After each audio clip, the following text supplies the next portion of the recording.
शांति शांति शांति।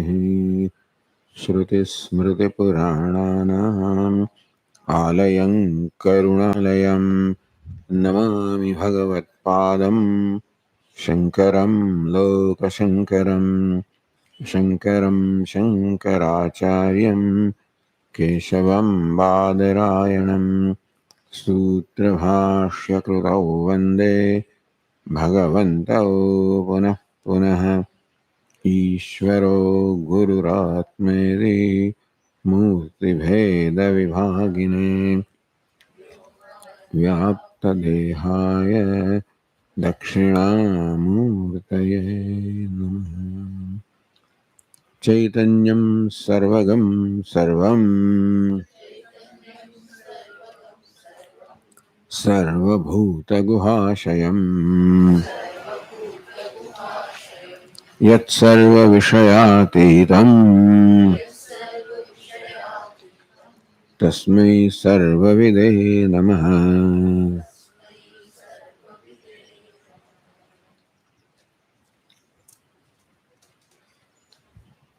So,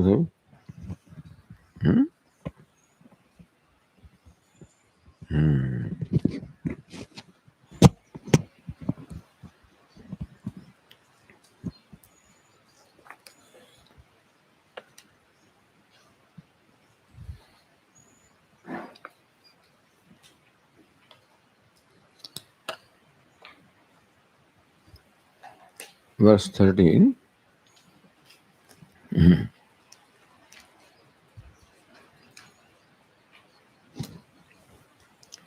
महाराजादयो लोकाः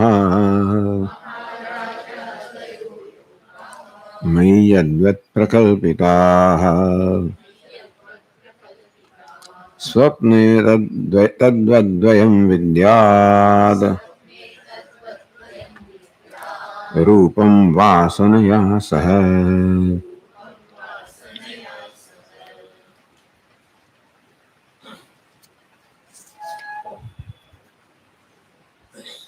Yadvat, just as Swapne in the dream, Maharajadayo Lukaha Mai Prakalpitaha. Just as in the dream, the Lokaha, the worlds, which are karma phalani, whatever I experience in dream, or at any time for that matter, but in dream, is the karma phala, the result of my past actions. Just to explain the reason why the dream is there, as a fulfillment of my past karma, and why is it what it is? What's the reason why the dream is what it is? What is the configuration of dream? Maharaja Devalokaha. The cause of the particular configuration of dream are the vasanas. Samskaras are impressions of the experiences which are carried forward from the waking state. Which impressions, samskaras or vasanas, are imprinted in the mind because that is how the setup is, that every experience leaves its imprint upon the mind. Many experiences will be there which do not leave any noticeable imprint, and therefore they are as good as disappear. There are some experiences that leave memorable imprints, good or bad, pleasant or unpleasant, which are not resolved in the mind. And therefore, the mind carries them forward. And some of these strong impressions then find their expression in the dream. So that is the reason why Maharaja. This person is a Maharaja. He is sovereign, he is the emperor. So he has those impressions of my being emperor. And then in the dream also he sees himself as an emperor. and goes out into his own territory with his retinue. This is what that king has been doing on occasions. Therefore, those impressions are imprinted in the mind of the king. So those impressions then manifest themselves as though the tangible world of dream. Tangible, or what is experienced, that world of dream, is a result of the intangible vasanas, samskaras, carried forward from the past experiences. We can call them karma phala.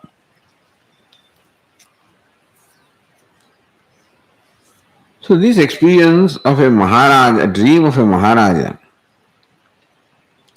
dreaming himself as a Maharaja, understand, is clearly a projection because the Maharaja is sleeping in his bed. And he experiences himself as going out in his territory along with his retinue, which experience requires a vast area. It is well known that there is no vast area in the dream because the dream experience takes place in a very fine nerve called hita, where there is no room for anything for that matter. So that is an important reason to establish that what was experienced in dream was not real. Not that there was a real Maharaja who went to his real territory, etc. In that way it is established that it was a projection of the mind. So whole dream world is a projection. The Maharaja, the retinue, the territory, the experiences, all of them.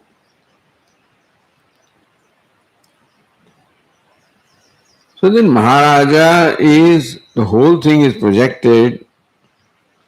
So Maharaja is projected, his body is projected, his mind is projected, his impressions are projected. His sense organs, all the things in the dream are all projected. So this is how the dream is mithya or projection is very clearly established from the impossibility of dream being real. Therefore, it is very evident and established logically also, and by our experience, that dream is mithya, a projection. And of course, the whole dream is negated when you wake up, then also you know it is mithya. So this is taken as an example. Illustration, drishtanta is something which is agreed upon by all the parties. There are parties who claim that dream is real experience. Then in fact the Maharaja goes out to his territory and experiences things. In reply to that, this is told. There is no possibility at all of this what you claim to be happening. Therefore, dream is purely a projection of mind. That's called mithya. So everything in the dream is mithya.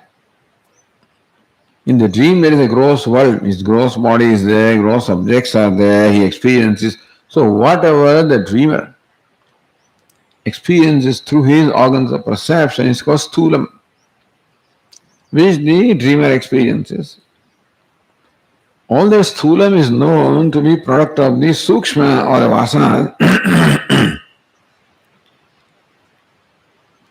So while experiencing sthulam, the sukshma also is experienced. And while experiencing sukshma, the locus of sukshma also is experienced,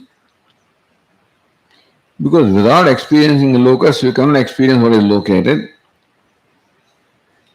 And therefore, when you say dream is mithya, the gross, tangible names and forms, including his gross body and the gross world, and the vasanas or impressions from which this is born,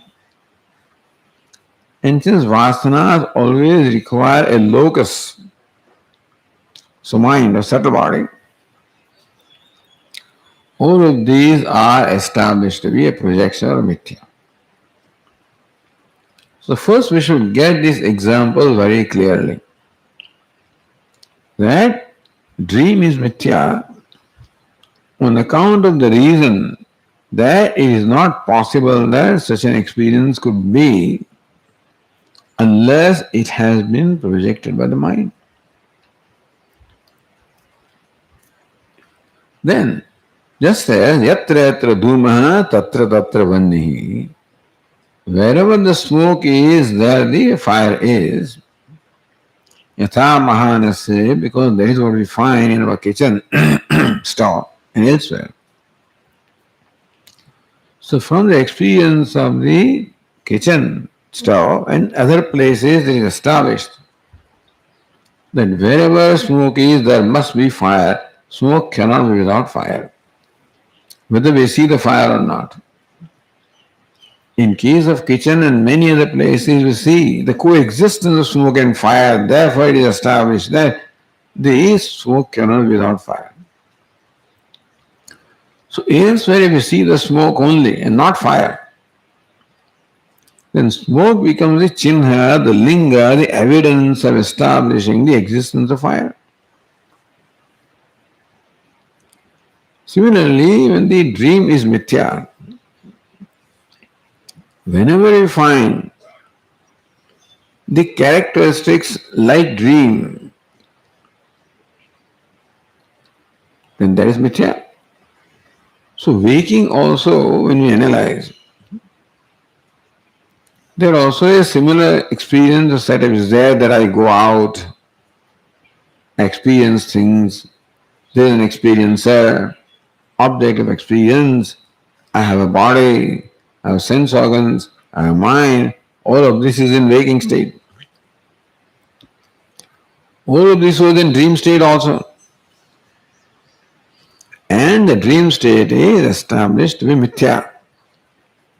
Therefore, wherever this setup is there is mithya. Therefore, waking in which there is a setup similar to dream, where there is an experiencer, he has a body, sense organs, mind, object of experience, all this setup is there. That setup is essentially the same, not identical, essentially the same as dream. Therefore, the waking also, which is just chinha. So that setup becomes chinha or evidence or linga to establish the mithyatvam. That linga also obtains in the waking state. Or the experiencer experienced, the experiencer has a gross and subtle body, but is experienced also is gross and subtle. Therefore, the waking world, which has a pattern similar to the dream, must be mithya. So that is how in the waking, therefore, what we experience, in the dream also we experience the murta, amurta, the tangible, intangible, the gross and the subtle, the effect and the cause. Therefore, all these gross and subtle, the effect and cause, tangible, intangible, you experience in waking, is also mithya. तद्वद्वयं विद्या रूपं वासनया सह प्रकल्पिताः स्वप्ने. Just as whatever the experienced and the experiencer, both of them were projected in the dream, tadvat, in a manner similar to that, in waking also, this duality or this pair of two, the tangible, intangible, gross, subtle, effect, cause, along with its cause, vasana, all of this also is mithya.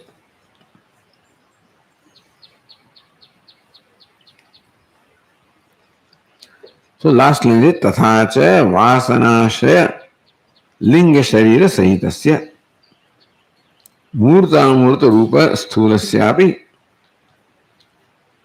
So in the dream, just as murta was there, the tangible, intangible was there. Along that was mithya, along with the vasana, which created that murta in dream, along with the ashraya of that vasana in the dream, which was the mind, or you can call it subtle body, they keep on using linga sharira. It's mind which carries the impressions. But mind is the predominant aspect of the subtle body, therefore it is subtle body carry, because subtle body transports from one place to another. So just as the murta in the dream, along with the vasanas that created the murta in dream, along with subtle body which was the locus of those vasanas, all of this is mithya in the dream.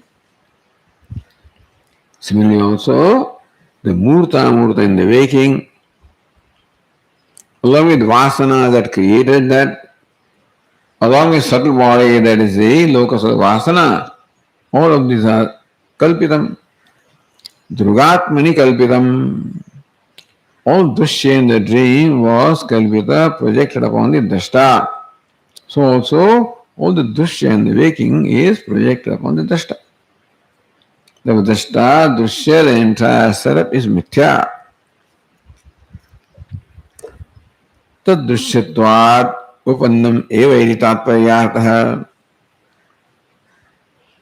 दुर्गात्मनि कल्पितत्वं तदृश्यत्वात् दृग्दृश्यत्वात्.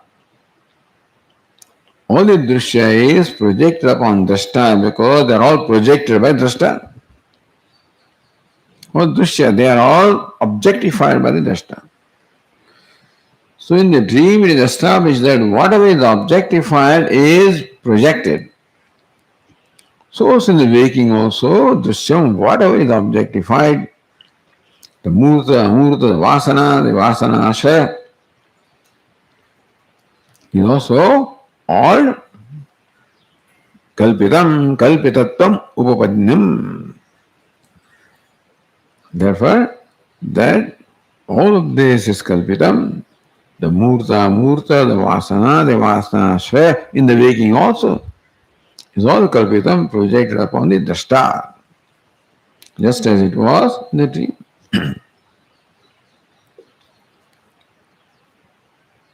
Therefore, there is no real dream.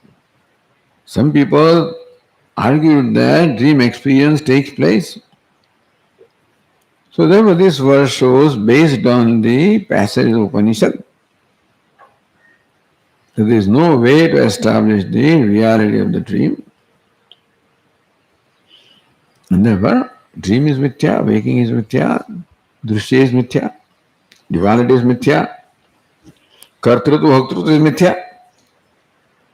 So karta bhokta is mithya. And therefore, there is no duality. Karta bhokta is mithya, duality is mithya, though non-duality is true. That's the whole idea here.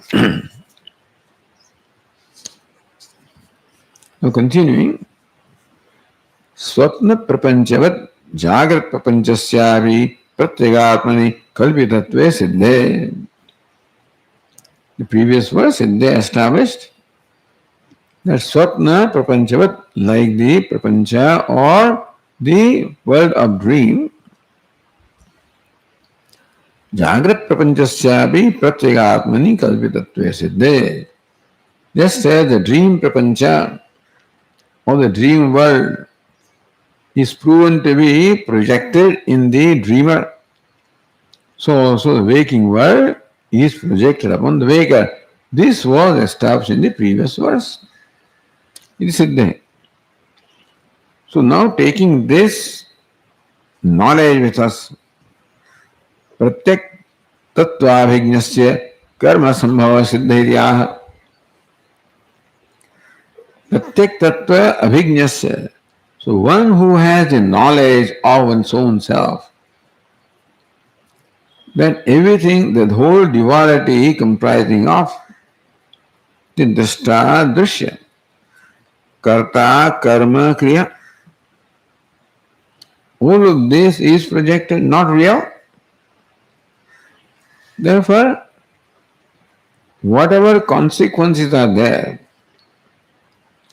on account of giving reality, this karta, karma, kriya also are not real.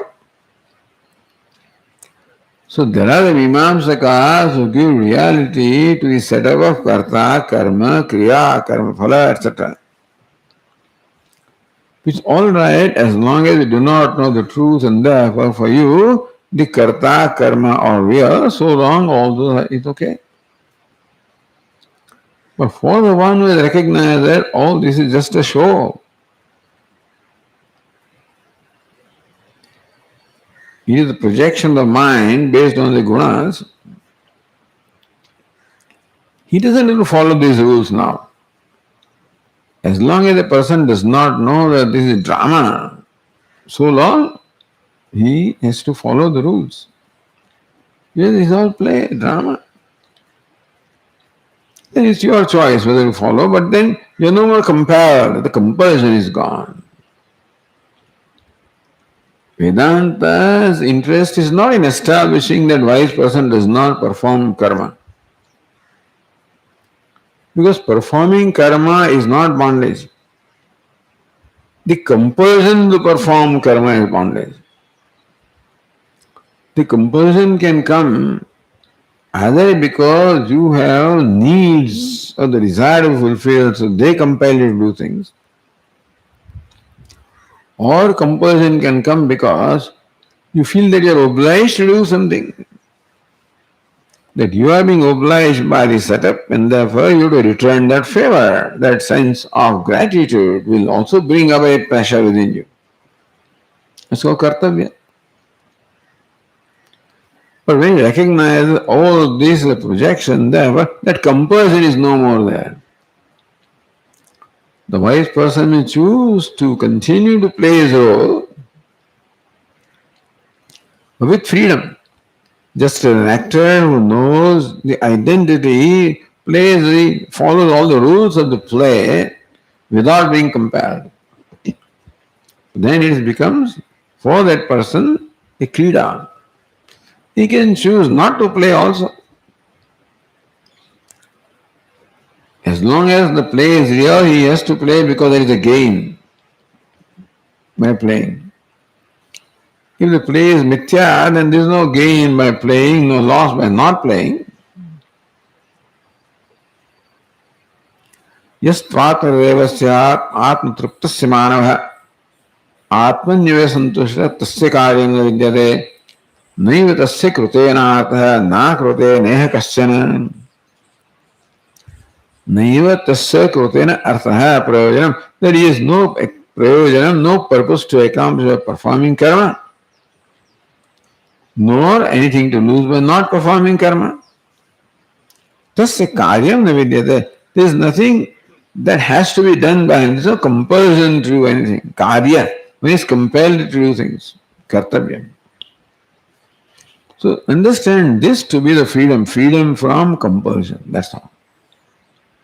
Although they keep on saying freedom from karma, it is freedom from compulsion to perform karma, because an ordinary person who has attraction or fascination for sense pleasures, or who looks upon himself Brahmana, Kshatriya, and therefore feels obliged to perform duty, that compulsion is called bondage. Only because of your identity comes from ignorance. By identifying the body, mind, sense complex, you have a notion about yourself, which is what brings about the need to perform karma. That identification creates a sense of limitedness and therefore desires to become free.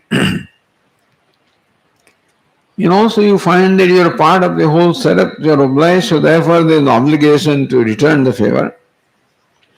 Sakama karma and kartavya, both of these are the outcomes of a sense of individuality.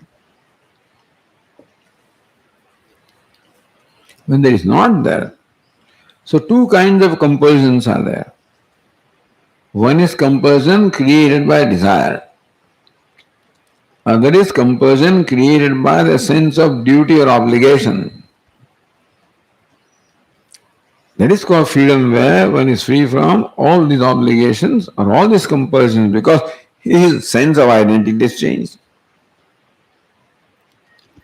He knows that I am no more an individual entity. Although that is my costume, all right, but that's not my swarupa.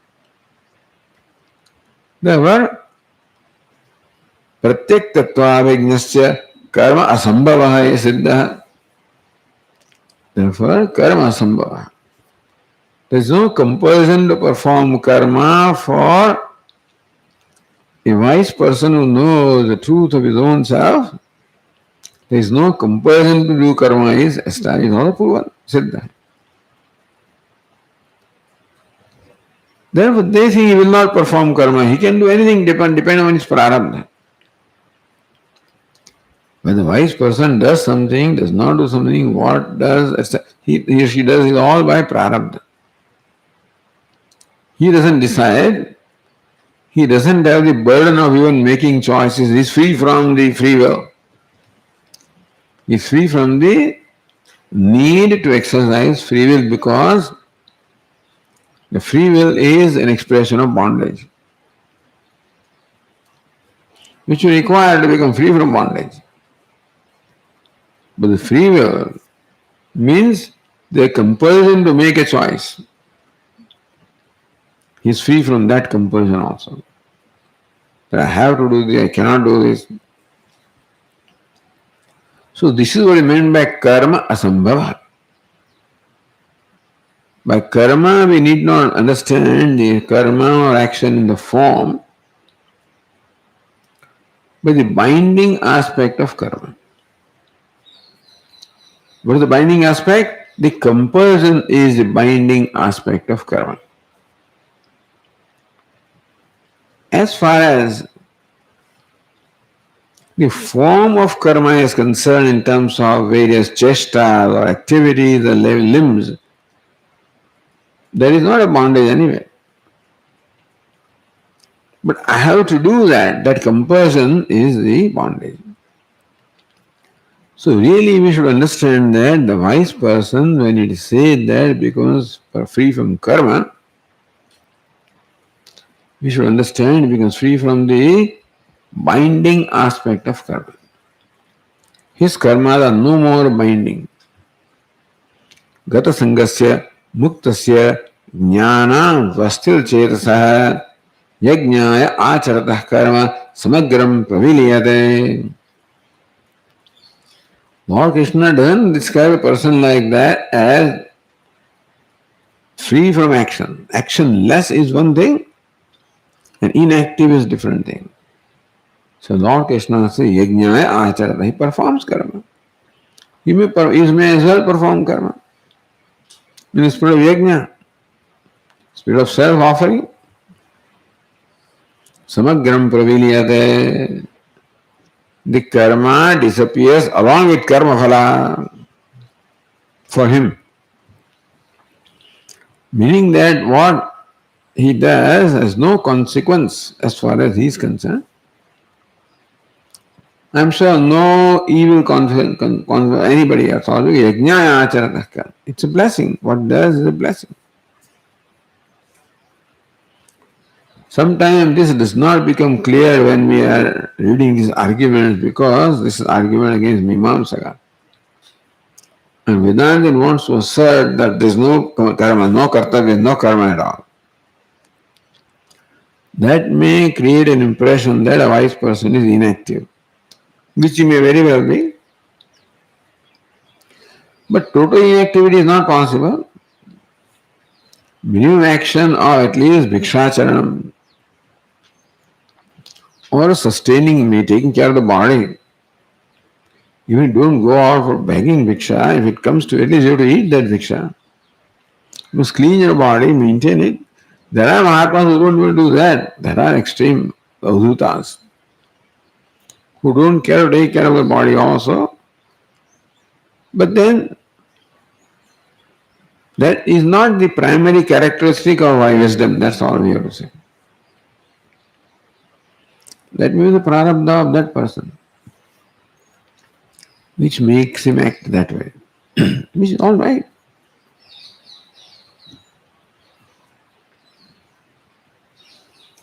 So the verse 14 says, Dehalingatmana karya. Karyaha, it should be really. Dehalingatmana karyaha. Vasana rupina kriyaha. Neti netyatma rupatvad. Name karya kriya kvachita. So first karya is karyaha, second karya is karya. Because kriyaha karyaha. Dehalingatmana vasana rupina. Vasana rupina is the adjective of dehalingatmana.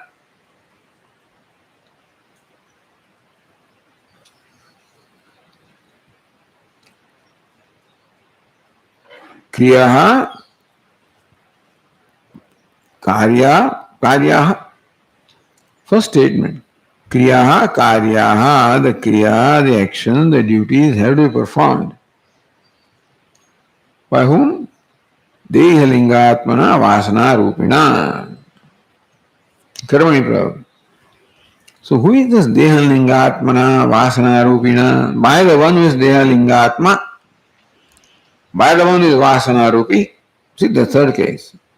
By the one who is Dehalingatma, by the one who is Vasana Rupi, by that one tena Kriyaha Karyaha, the duties have to be performed. So Tikakara says Kriyaha Karmani.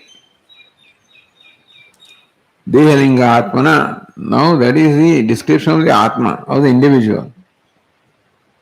Dehalinga Atma is the description of individual who is identified with Deha and Linga, a Sthula and Sukshma Deha.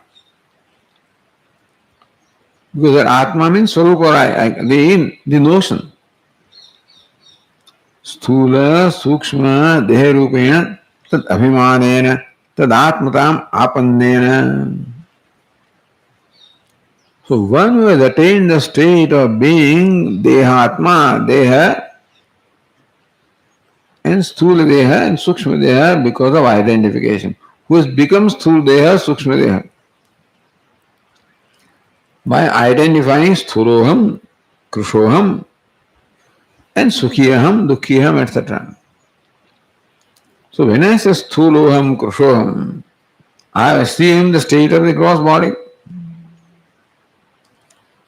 When I say Sukhiyam, Dukhiyam, I always assume the state of the mind. How did that happen? So, Sthula Deha Rupena Abhimanena. But Abhimana, the notion arising from the identification of Sthula Sharira, creates the idea Sthuloham, Krushoham.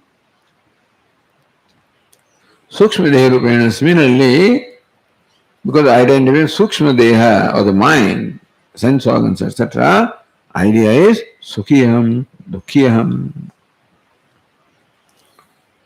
So what is meant is Tadatmadam Apannena. One who is Brahman has, however, attained the state of being the gross and subtle body because of identification.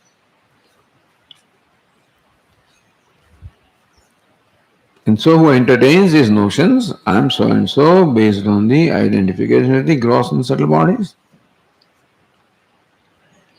That means an individual, an ego, having sense of individuality, an identity which distinguishes him from everybody else. And so there will be an impulse, I have to do this. then he has to exercise his free will to do what helps him and avoid what hurts him. Or he has to do things that he thinks that I'm obliged to do. It's my duty. If he's a self-conscientious person. Karyaha, anushtayaha, kriyaha, karmani. For a person like that who entertains in notions arising from identification of gross and subtle bodies, by that person, that brahmanam, kshatriyoham, sukhiyaham, dukkhiyaham, by that person, the kriya, karya, he has to perform the kriya or the duties and karma, both sakama karma and the duties.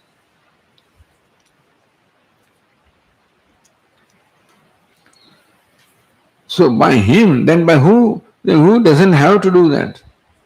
If this person has to perform the action, who is the one who doesn't have to perform action? Says na punah tan nirapekshena tad abhimanahinena asambhavadityartah abhimanahinena karya. No. Tad abhimanahinena. But the one, because this need not be. Abhimana, identification with the gross and subtle bodies, does not necessarily have to be there.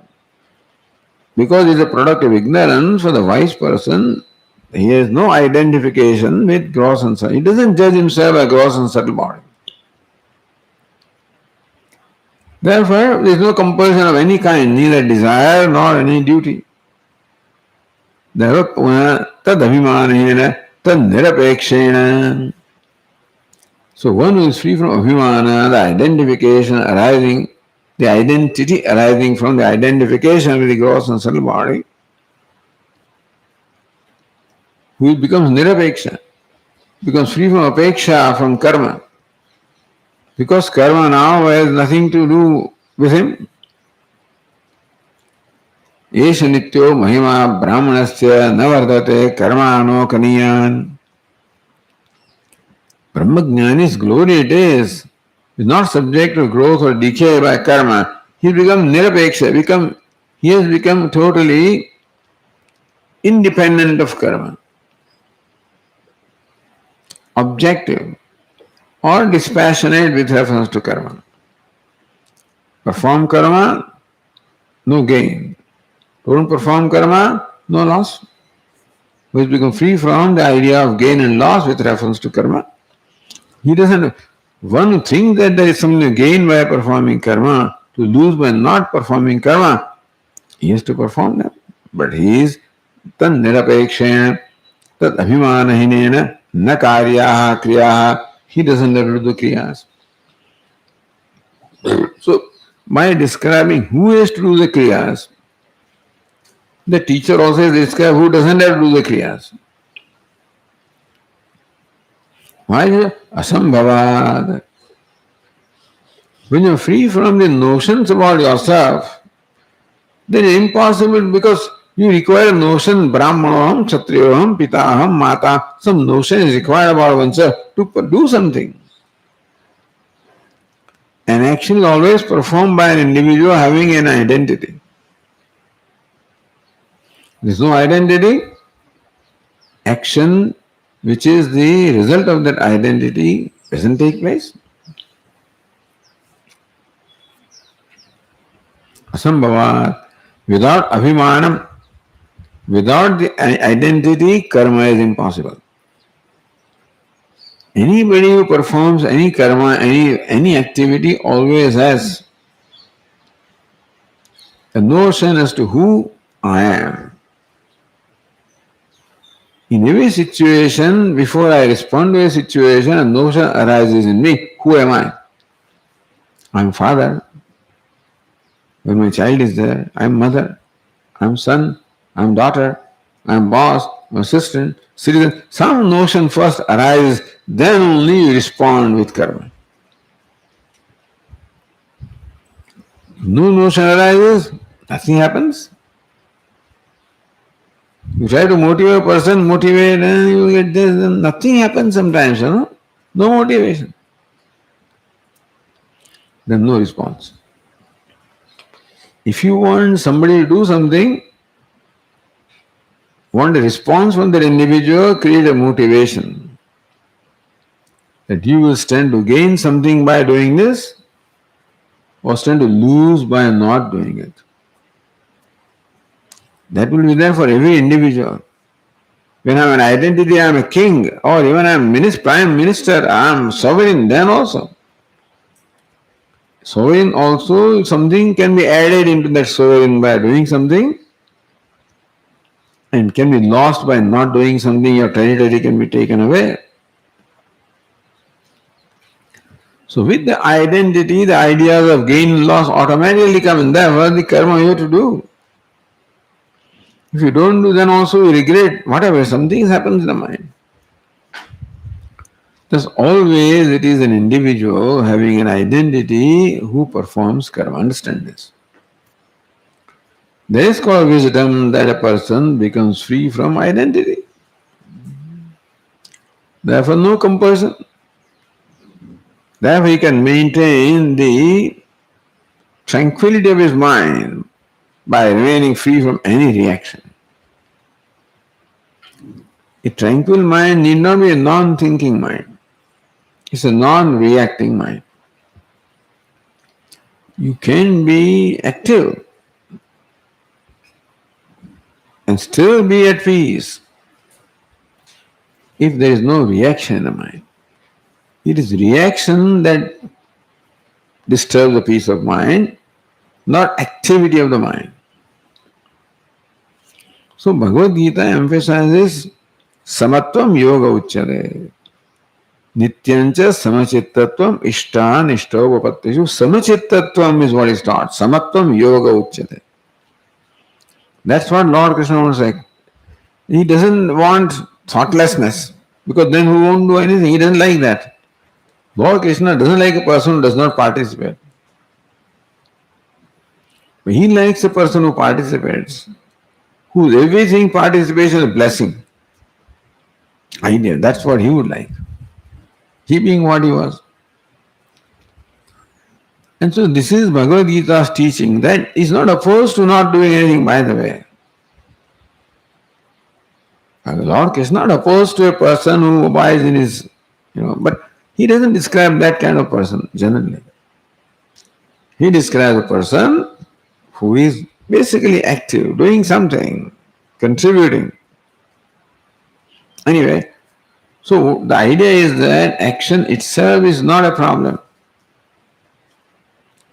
It is what motivates the action. A sense of lack, a need, a duty, a compulsion, that is a binding part of action. Anyway, here of course when it said that he is inactive, the wise person is free from any action at all. He is inactive. This is what the Vedanta teaches. Kim lakshanena. So who is that Kim lakshanena goes with karya anushthayaha, not with the sentence that came in between,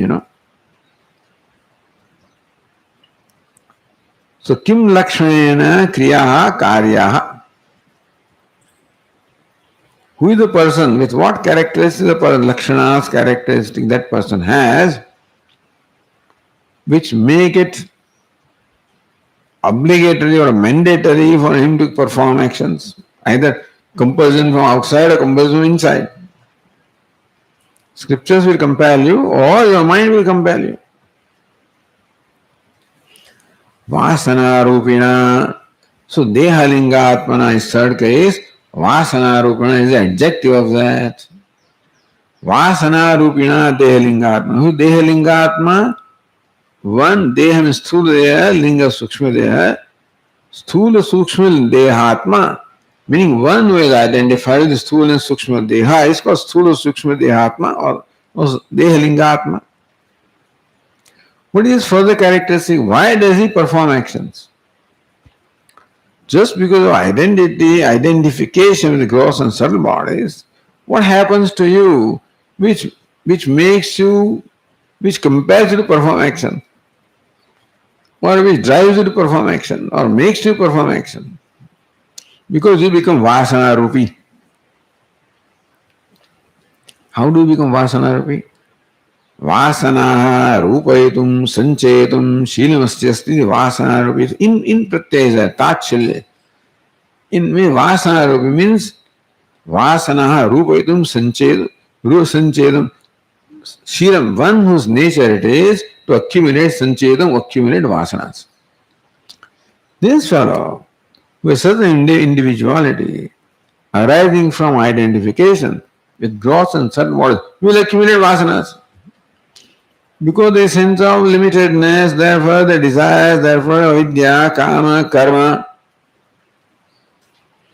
he will be compelled to perform karma. So karma phala will be there. So then that is vasanas, karma phalas will be imprinted and will result into karma some other time. Will further karma phala. Karma. So says, tina punah karma pravruti nimittena avicchinnena ityartha. These vasanas are accumulated because of performing karma. When you perform karma, you accumulate vasana of the tendency to perform karma again.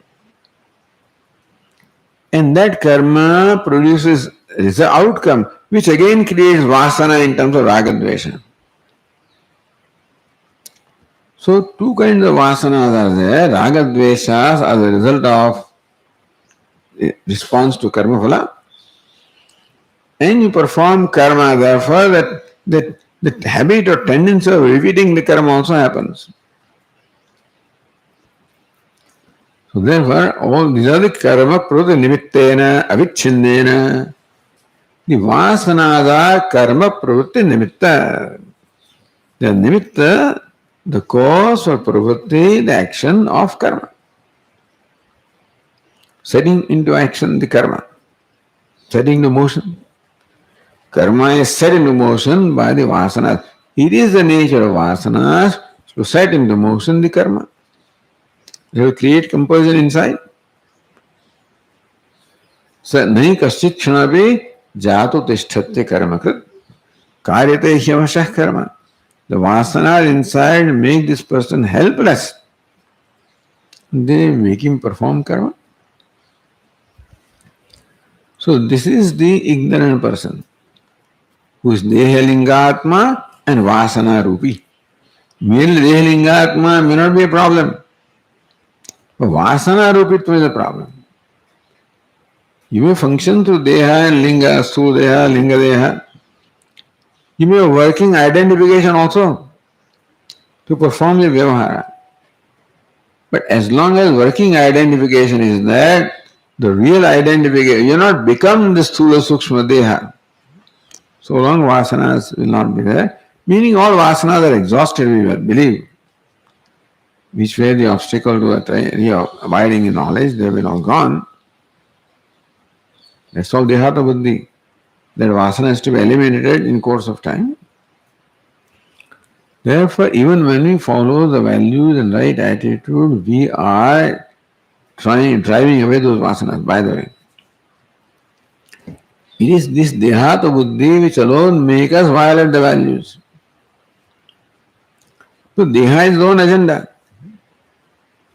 And that agenda usually will militate against the agenda of the universe, because as in the individuality comes, swartha comes, and selfishness comes, and that will militate against universal agenda, which is unselfish. So when we are identified with this body, mind, sense complex, we have our own agenda that will usually go against the universal agenda, which is Ishvara's agenda, which comes from freedom from any individual identification. So you can see why Lord Krishna says what he says, why Lord Krishna teaches the attitude that he does, that we progressively become free from the personal agenda. Because it creates conflict with the universal agenda, it binds you and creates dukkha for you. Anyway, that's by the way. So we are connecting that Bhagavad Gita teaching with all this, So where that teaching comes from, if you understand that, then, we can do things more intelligently.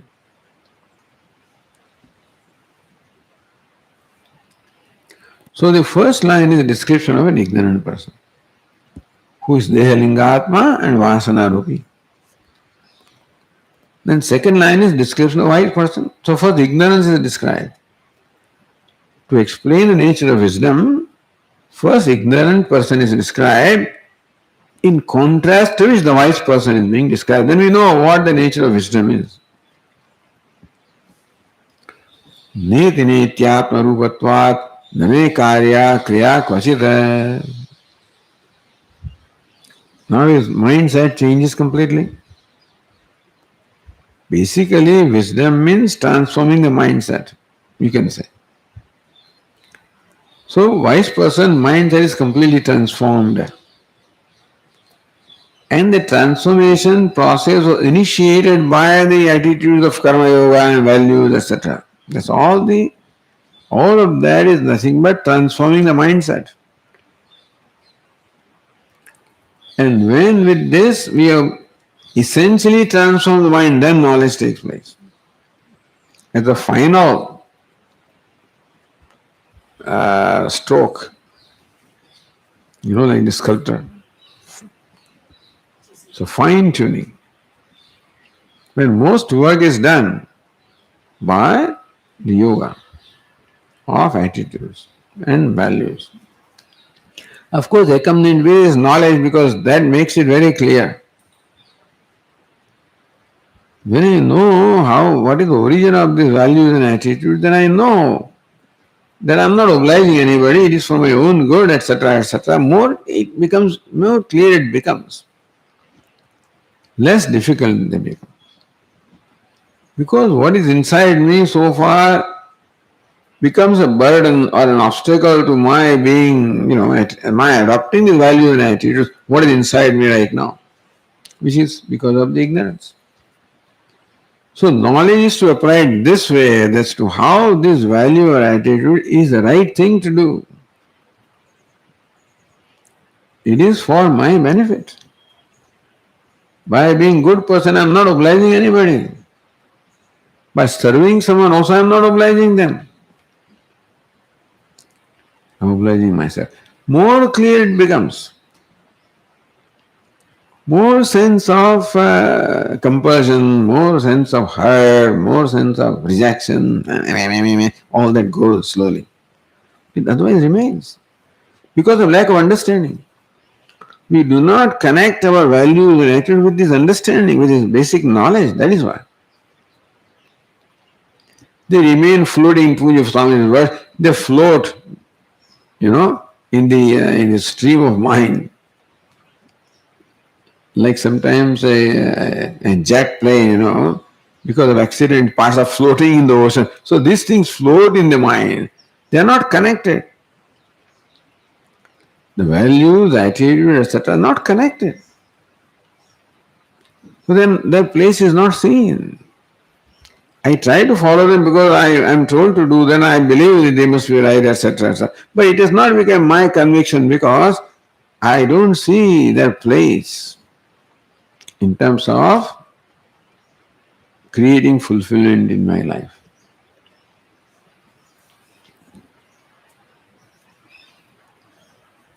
So when, as a result of this, knowledge takes place, that means that because Lord Krishna described the values also as jnanam. Etad jnanamiti proktam ajnanam yedatonyatha yadata anyam anyatha. What is opposed to this is jnanam. Amanitvam adamitvam is jnanam. Because from this jnanam these values come. That is, it is this jnanam which helps a person follow the values. That's what I mean. Values are no doubt in keeping with the nature of the self. But who is the person who can freely follow the values? One who has the understanding that this is the nature of self and this is what is most beneficial, etc., etc. Neti nityatmanuvatvat name karya kriya kvachira idanim. Now, he says, as long as I was ignorant, And they were identified with the gross body, subtle body, entertaining all kinds of notions about myself, and they felt compelled to perform the various actions. Idanim now, me name karya kriya kvachita. Idanim now, me mama kriya na kriya karya kvachit. No karma is to be performed by me. Why? Neti neti atma rupatva. My atma rupa is changed. Formerly dehalinga atma I was. Vasana rupi dehalinga atma I was. Now atma rupa, neti neti atma rupa I am now. You follow? Now I am neti neti atma rupa. Formerly I was dehalinga atma. Now neti neti atma. What is neti neti? Deha I am not, linga I am not. So neti neti. Two netis are there. Therefore, what are they dismissing? They are dismissing Deha, Sthula, Sukshma Deha as Atma. They are not dismissing that they are not existing. That they are not Atma. You are not that. Now in the wake of knowledge, I see that Deha, gross body, I am not. Linga, subtle body, I am not. Therefore, from Deha Linga Atma, it's turned to Neti Neti Atma. You follow?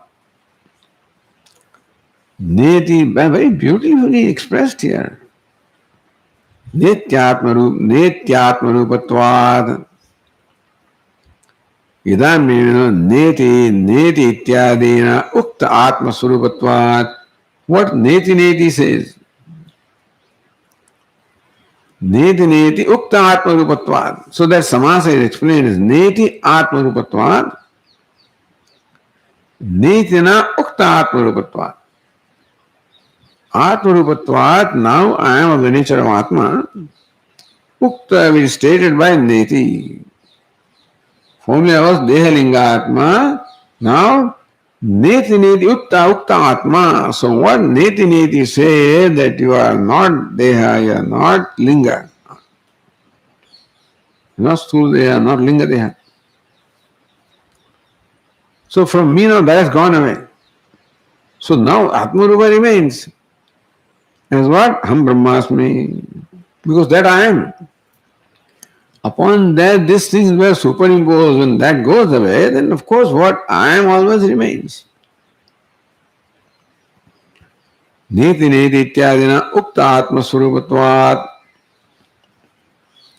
Dehadva abhimana abhavat. What it means is that now I am free from abhimana. Identification, dehadvaya, the sthula and sukshma deha. Kvachit karya, name karya. Kvachit, kwa means kvachit nowhere. Anywhere. Kvachit means nowhere. Na kvachit nowhere. Nowhere do I have to perform the action.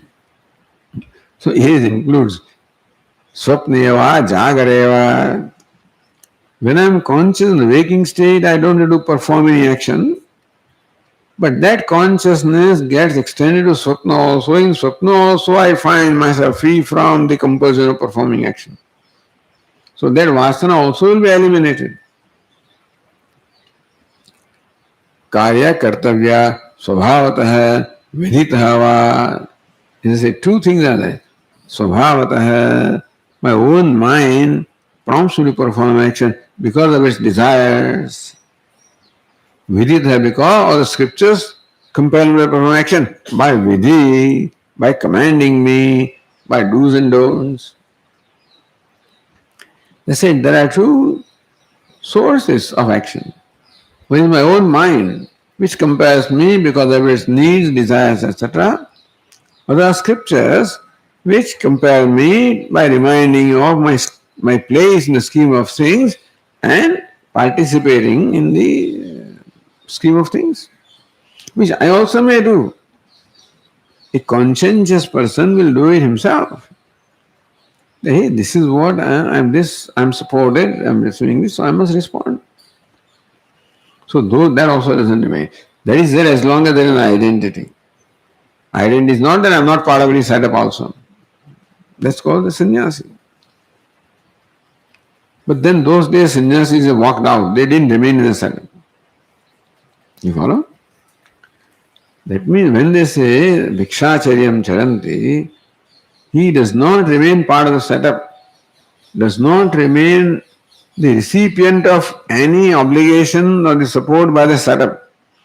And therefore he is clear, conscious, clear that I don't have to respond. Even as a sannyas, you remain in the family and then you always receive something and then you have the duty. Doesn't matter what your assumption is about you. The fact that you are a part of the setup, you have to respond to the setup. Anyway, that's by the way. So that is why Bhikshacharyam Charanti. Pravrajanti. They are no more part of a setup of family or society. They are totally surrendered to Ishvara. Therefore, Kriya na Karya Swabhava Kvachit at no time. At the same time, two compulsions of Swabhavataha Viditaha. Either my own mind compels me to perform action, or the injunctions they do, there is no more compulsion from either sources, neither in waking nor in dream. So that is how comes back to the original argument of how moksha is only result of jnanam, not of karma, and then next one will say not jnana karma samuchaya also. Okay, we'll continue. Om Purnamadah Purnamidam Purnat Purnamudachyate Purnasya Purnamadaya Purnameva Vasishyate Om Shanti Shanti Shanti Shankaram Shankaracharyam Keshavam Badarayanam Sutrabhashyakrutau Vande Bhagavantau Punah Punah Ishvaro Gururatmeri Murti Bheda Vibhagine Vyomavad Dehaya Dakshinamurtaye Namaha Om Shanti Shanti Shanti Hari Om Shri Gurubhyo Namaha Hari Om